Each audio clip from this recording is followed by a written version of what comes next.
ಗಂಗಾವತಿ ತಾಲೂಕು ಸಂಸ್ಕಾರ ಭಾರತೀಯವರಿಂದ ಗಾಯತ್ರಿ ಪೀಠದಲ್ಲಿ ಪರಾಭವ ನಾಮ ಸಂವತ್ಸರ ಯುಗಾದಿ ಹಬ್ಬವನ್ನು ಸಂಭ್ರಮದಿಂದ ಆಚರಿಸಲಾಯಿತು. ಸೂರ್ಯೋದಯ ಸಮಯದಲ್ಲಿ ಭಗವಾನ್ ಶ್ರೀ ಸೂರ್ಯದೇವರಿಗೆ ಅರ್ಘ್ಯವನ್ನು ಅರ್ಪಿಸುವುದರೊಂದಿಗೆ ವಿಶೇಷವಾಗಿ ಯುಗಾದಿ ಹಬ್ಬವನ್ನು ಆಚರಿಸಲಾಯಿತು.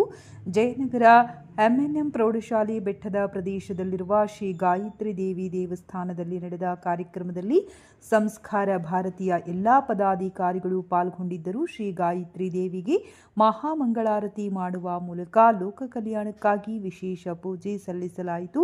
ಸಂಸ್ಕಾರ ಭಾರತೀಯ ಅಧ್ಯಕ್ಷರಾಗಿರುವ ಕಾಂಚಿಕಾ ರಾಯ್ಕರ್, ಪ್ರಮುಖರಾಗಿರುವ ರಮಾ ರಂಗಣ್ಣ ದರೋಜಿ, ಲಕ್ಷ್ಮೀ ಜನಾದ್ರಿ, ಚಂದ್ರಕಲಾ ಜೈಲಿ, ಮಂಜುಳಾ ಪಾಟೀಲ್, ಸಂಗೀತ ನೂತನ ಕುಮಾರ್, ಸುಲೋಚನಾ ಪಾಟೀಲ್, ರೇಖಾ ಪಾಟೀಲ್, ಲಲಿತಾ ಪಾಟೀಲ್ ಹಾಗೂ ಮಾಲಾ ಶ್ರೀಧರ್ ಅವರುಗಳು ಕಾರ್ಯಕ್ರಮದಲ್ಲಿ ಪಾಲ್ಗೊಂಡು ಸರ್ವರಿಗೂ ಯುಗಾದಿ ಹಬ್ಬದ ಹಾರ್ದಿಕ ಶುಭಾಶಯಗಳನ್ನು ಕೋರಿದರು. ಶ್ರೀ ಗಾಯತ್ರಿ ದೇವಸ್ಥಾನದಿಂದ ವರದಿಗಾರ ಕುರುಗೋಡ್ ಮಂಜುನಾಥ್, ಕಿಷ್ಕಿಂಧ ನ್ಯೂಸ್, ಗಂಗಾವತಿ.